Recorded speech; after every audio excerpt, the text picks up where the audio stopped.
Why did you stop the security man from beating me that Thursday? Nobody deserves that, sir. Everyone else gave me a reason they deserve to stay. You just gave me a reason I already knew. The morning, Adaeze reported with a broken sandal, a wrapped portion of fried yam in her bag, and exactly 40 naira left on her phone. Nobody noticed. Nobody ever noticed Adaeze. That was the thing about being a cleaner at Goldmark Solutions Limited on Cadastral Zone, Abuja. You could be invisible in a room full of people. You could mop a floor, empty a bin, scrub a toilet, and walk past 12 people who would not once lift their eyes to acknowledge that you were a human being standing right in front of them. Adaeze had worked at Goldmark for 3 years. 3 years of arriving before anyone else and leaving after the last light was switched off. 3 years of, "Hey you, the cleaner," and "Oh yeah, move, you're blocking the way," and her personal favorite, the one that Mrs. Okoronko, the head of HR, delivered with a particular kind of cold pleasure. "Must you always smell like that detergent? Some of us have meetings to attend." She had learned to fold herself small, to take up as little space as possible, to smile when she wanted to cry, and to cry only in the single-stall bathroom on the ground floor that nobody else used because the tap was broken. But every day, without fail, before Adaeze ate her own lunch, whatever small thing she had managed to wrap in foil that morning, she walked to the far end of the staff parking lot, where an old man sat quietly against the concrete fence. His name, he had told her on the 3rd day, was Mr. Emmanuel. He wore the same faded blue kaftan most days. He had calm eyes that seemed to hold more peace than a man sleeping rough in a parking lot had any right to possess. He never begged. He never stretched his hand. He simply sat, watching the cars come and go, as though he were waiting for something specific that only he knew about. The first time Adaeze had offered him half of her rice, he had looked at her for a long moment before accepting. The second time, he smiled. By the second week, there was a quiet rhythm to it. She would come, she would sit beside him on the low concrete. They would eat together in comfortable silence or in soft conversation, and then she would return to her mop and her bucket and her invisible life. Nobody from the office knew, and if they had known, she was certain they would have mocked her for it. It was a Thursday that changed everything, though Adaeze would not know that for months. She had been carrying a mop bucket toward the back exit when she heard the shouting. Sule, the head of security, had Mr. Emmanuel by the collar of his kaftan and was dragging him toward the gate. "I don't tell you before, this place is not for beggars. You dey craze? Every day you come here, they disgrace this company. Today I go deal with you." A small crowd of office staff had gathered near the parking lot. Some were watching with arms folded. 1 or 2 were laughing. Mr. Emmanuel had not said a single word. He stood with a kind of quiet dignity that seemed to infuriate Sule even more. And when Sule raised his hand to strike him, Adaeze dropped her bucket. "Sule, stop." The laughter stopped. The crowd turned. Sule turned too, eyes narrowing. "Cleaner, you dey mad? You dey talk to me? He is not doing anything wrong. He is just sitting. Leave him. Get back to your work before I report you." "Report me." Her voice did not shake. She did not know where that steadiness came from. "He is a human being. Leave him alone." Sule had let go. Not because of Adaeze, she knew, but because the small crowd had shifted and he did not want their attention. He shoved Mr. Emmanuel toward the gate with a final warning and walked off. The crowd dispersed. Nobody said anything to Adaeze. They simply went back inside. Mr. Emmanuel looked at her from the gate. He did not say thank you. He simply looked at her for a long moment with those calm eyes. She went back to her bucket. That was Thursday. 6 months later, Goldmark went silent in the way companies go silent when something enormous is happening behind closed doors. First, the directors stopped coming in. Then there were whispered conversations in corridors that stopped the moment Adaeze came close enough to hear. Then one Monday morning, a letter was pasted on the notice board in the lobby, and Adaeze read it while pretending to clean the glass beside it. The company had been acquired. New ownership. Full management review. All staff were to report to the main boardroom in groups for individual assessments beginning Wednesday. By Tuesday evening, the entire building was in chaos. Mrs. Okonkwo was calling in favors from people she had spent years stepping on. The sales team were printing updated CVs at the company printer. Sule had started greeting every single person by name, as though he had not spent 3 years barking at them. Adaeze went home that evening, made a small pot of soup, and sat quietly. She had no connections, no certificates beyond her SSCE, no director whose ear she could whisper into. Whatever was going to happen would happen. She went to bed early. She had floors to clean in the morning.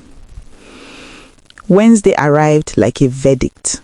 Adaeze was on her knees wiping the skirting board near the boardroom when the new owner arrived.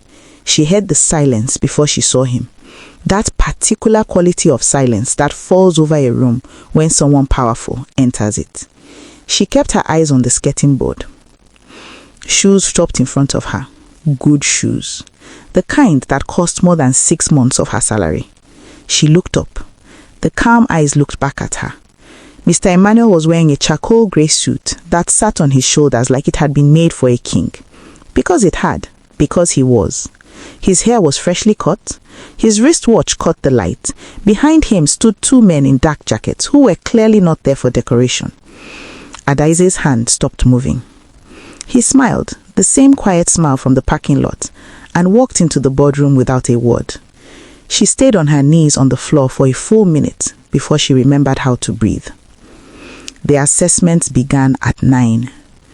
Adaeze watched from the corridor as people she had cleaned up after for 3 years walked into that boardroom with their polished shoes and their printed credentials and their carefully prepared speeches.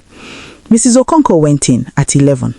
She came out 20 minutes later looking like something had been removed from her body without her permission. Sule went in after lunch. He came out in 7 minutes. He did not look at anyone. He walked straight to his desk, picked up his phone and made a call in a very low voice.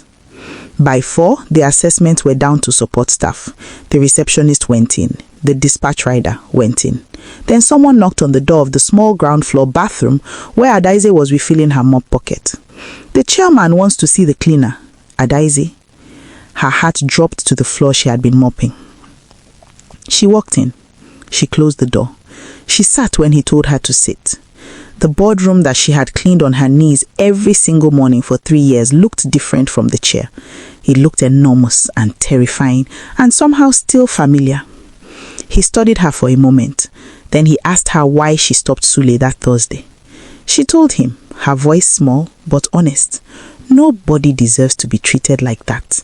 It did not matter who he was or where he was sleeping. He was a person. He was quiet for a long time after that. Then he told her his name, his real name, Chief Emmanuel Okafor, founder of Goldmark Solutions Limited. He had started it 22 years ago in a single room in Gariki. He had watched it grow into something he was proud of. And then last year he began to hear things. Staff mistreating clients, junior employees being bullied, a culture of cruelty spreading through flaws of a company he had built on the principle that every human being deserves dignity. So he did what no audit report could do for him. He sat outside and he watched. For 4 months, in a faded blue kaftan, in a company car park, watching who his people truly were when they believed nobody important was looking.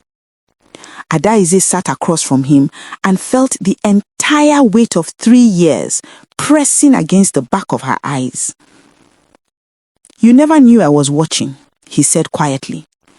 "That is exactly why what you did means everything." The announcement came on Friday morning. Mrs. Okonkwo's position was dissolved. Sule's contract was terminated with immediate effect. 17 members of staff across 3 departments were let go. The reasons were not published.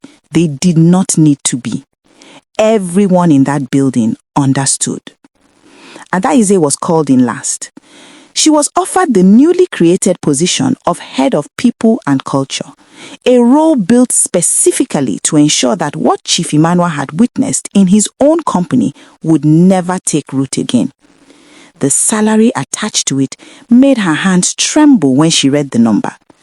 She asked him if he was certain. She was a cleaner. She had no degree in human resources. He told her she had something better.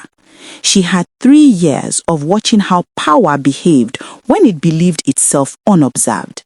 She knew exactly what cruelty looked like in an office, and more importantly, she had chosen kindness when it cost her something.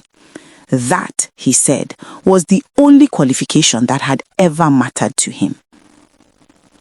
Within 1 month, the people who had laughed at Adaeze in that parking lot were sending messages to her work email, formal, polite, asking if there were any available positions at Goldmark, attaching CVs. She read every single one. She responded to every single one with the same grace that had been shown to her. Not because she had forgotten. She had not forgotten a single morning of being invisible. Not one, "Hey you, cleaner." Not one cold look, not one meal she had shared in a parking lot when she herself had almost nothing. She remembered everything.